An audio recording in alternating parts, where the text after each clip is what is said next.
Everyone, welcome back to my channel. আজকে 2025 সালের মাধ্যমিকের ইতিহাস বিষয়ের চ্যাপ্টারের সাজেশন নিয়ে আপনাদের সামনে উপস্থিত হয়েছি। চ্যাপ্টার 1-এ রয়েছে ইতিহাসের ধারণা অধ্যায়টি। সেই অধ্যায় থেকে যতগুলি শূন্যস্থান রয়েছে সেগুলি পরপর আপনাদের সামনে তুলে ধরা হবে। এই শূন্যস্থান বিষয়টি কিন্তু পরীক্ষার হলে সব থেকে বেশি অসুবিধায় ফেলে থাকে, তো সেই অসুবিধায় যেন না পড়ো, আপনাদের কথা বিবেচনা করেই আজকের এই ক্লাসটি নিয়ে আসা হলো। তো ক্লাসটি না টেনে ধৈর্য সহকারে দেখতে থাকুন। আজকের প্রথম প্রশ্ন রয়েছে, ইতিহাসের বিষয়বস্তু হলো মানুষের ড্যাশ ক্রিয়াকলাপ। তো সঠিক উত্তর হবে অতীতের। মনে রাখবে অতীতের। নিচে উত্তরটি লিখে দেওয়া হয়েছে, দেখে নেবে। 2 নম্বর দাগে বলা হয়েছে আধুনিক ইতিহাস চর্চায় সমাজের ড্যাশ মানুষের ভূমিকাকে গুরুত্ব দেওয়া হয়েছে। তো নিম্নবর্গীয় মানুষের গুরুত্ব দেওয়া হয়েছে, মনে রাখবে। 3 নম্বর দাগে বলা হয়েছে খেলার ইতিহাস চর্চার সূচনা হয় ড্যাশ। তো কোথায় হয়েছিল, কোন দেশে হয়েছিল? ইউরোপে হয়েছিল, মনে রাখবে। তারপরে বলা হয়েছে 4 নম্বর দাগে নিম্নবর্গের ইতিহাস রচনা করেছেন ড্যাশ। সব থেকে গুরুত্বপূর্ণ প্রশ্ন, বারবার পরীক্ষায় এসে থাকে। তো সঠিক উত্তর হবে রঞ্জিত গুহ, মনে রাখবে। তারপর 5 নম্বর দাগে বলা হয়েছে দাবা পারস্যে গিয়ে ড্যাশ নামে পরিচিত হয়। খুবই গুরুত্বপূর্ণ প্রশ্ন, উত্তর হবে শতরঞ্জন নামে পরিচিত হন। তারপরে যে প্রশ্নটি রয়েছে, এ নেশন ইন মেকিং রচনা করেন ড্যাশ। খুবই গুরুত্বপূর্ণ প্রশ্ন, এ নেশন ইন মেকিং রচনা করেছিলেন সুরেন্দ্রনাথ বন্দ্যোপাধ্যায়। অবশ্যই মনে রাখবে, খুবই গুরুত্বপূর্ণ প্রশ্ন, মুখস্থ করে নেবে। 7 নম্বর দাগে বলা হয়েছে ড্যাশ অনেক রকম রান্নার বিবরণ আছে। অর্থাৎ ভিন্ন ভিন্ন যে রান্নার বিবরণ আছে সেটি কোন কাব্যগ্রন্থে রয়েছে? তো মঙ্গল কাব্যে বা মঙ্গল কাব্যগ্রন্থে অনেকগুলি বা অনেক রকম খাবারের বা রান্নার বিবরণ রয়েছে। তারপরে পরের প্রশ্ন দেখে নিব। বলা হয়েছে যে ঝুমুর এক ধরনের গান, এটি কি রকম গান? ঝুমুর হলো একটি আঞ্চলিক গান। ওকে। 9 নম্বর দাগে বলা হয়েছে লালন ফকির ড্যাশ গানকে জনপ্রিয় করেন। তো বাউল গানকে জনপ্রিয় করেন, মনে রাখবে।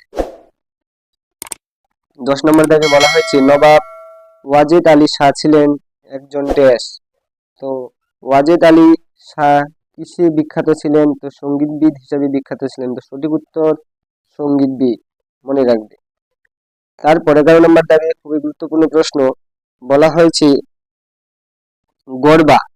গরবা হলো ড্যাশ নাচ। অর্থাৎ ভারতের 28টি অঙ্গরাজ্যের মধ্যে একটি রাজ্যে গরবা নাচ হয়ে থাকে, সেটি হলো গুজরাটি নাচ, মনে রাখবে। 12 নম্বর দাগে বলা হচ্ছে শর্মিষ্ঠা এর রচনাকার হলেন। শর্মিষ্ঠা কে রচনা করেছিলেন? মাইকেল মধুসূদন দত্ত, মনে রাখবে, মাইকেল মধুসূদন দত্ত। 13 নম্বর দাগে যে প্রশ্নটি রয়েছে সেটি 4 নম্বরের আসার চান্স রয়েছে। এবারে জীবন স্মৃতি উপন্যাসের রচনা করেন। অর্থাৎ জীবন স্মৃতি যে উপন্যাসটি রয়েছে কার রচনা? সেটি রবীন্দ্রনাথ ঠাকুর, মনে রাখবে, খুবই গুরুত্বপূর্ণ প্রশ্ন। এর সাথে সাথে জীবনের ঝরাপাতা, মনে রাখবে, শোলা দেবী চৌধুরী রানীর। এই দুটার মধ্যে একটা আসার চান্স রয়েছে প্রবল। 14 নম্বর দাগে বলা হয়েছে জোড়াসাঁকোর ঠাকুর পরিবারের মেয়েরা শাড়ি পরতেন। ড্যাশ শাড়ি পরতেন, কি ধরনের শাড়ি পরতেন? তো ব্রাহ্মিকা শাড়ি পরতেন, ব্রাহ্মিকা, মনে রাখবে, খুবই গুরুত্বপূর্ণ প্রশ্ন। 15 নম্বর দাগে বলা হচ্ছে কলকাতার সবচেয়ে পুরাতন ড্যাশ রাস্তা রোড। অর্থাৎ কলকাতায় যে পশ্চিমবঙ্গে রাজধানী, অর্থাৎ পশ্চিমবঙ্গ রাজ্যের রাজধানী কলকাতা, সেই কলকাতার সব থেকে পুরাতন যে রাস্তা, তখন কিন্তু গ্রাম ছিল। তো সেই গ্রামের একটি ছোট্ট রাস্তা ছিল চিতপুর। সেই চিতপুর হলো কলকাতার সব থেকে পুরাতন রাস্তা, মনে রাখবে। তারপর বলা হয়েছে 16 নম্বর দাগে কলকাতা মেডিকেল কলেজ স্থাপিত হয়। কলকাতা মেডিকেল কলেজ স্থাপিত হয় কত সালে বা কত খ্রিস্টাব্দে? 1835 সালে, মনে রাখবে। 1835 খ্রিস্টাব্দে কলকাতা মেডিকেল কলেজ স্থাপিত হয়েছিল। তারপর বলা হয়েছে সরকারি নথিপত্র ইতিহাস চর্চায় ড্যাশ উপাদান।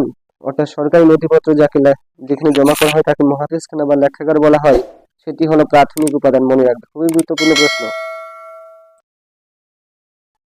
তারপরে প্রশ্ন রয়েছে 18 নম্বর, সম্প্রকাশ ছিল একটি ড্যাশ পত্রিকা। খুবই গুরুত্বপূর্ণ, বারবার পরীক্ষায় এসে থাকে এবং এসেছে এর আগে অনেকবার। সম্প্রকাশ ছিল একটি ড্যাশ পত্রিকা। তো সাপ্তাহিক পত্রিকা, মনে রাখবে, সাপ্তাহিক পত্রিকা। সাপ্তাহিক পত্রিকা ছিল সম্প্রকাশ পত্রিকা।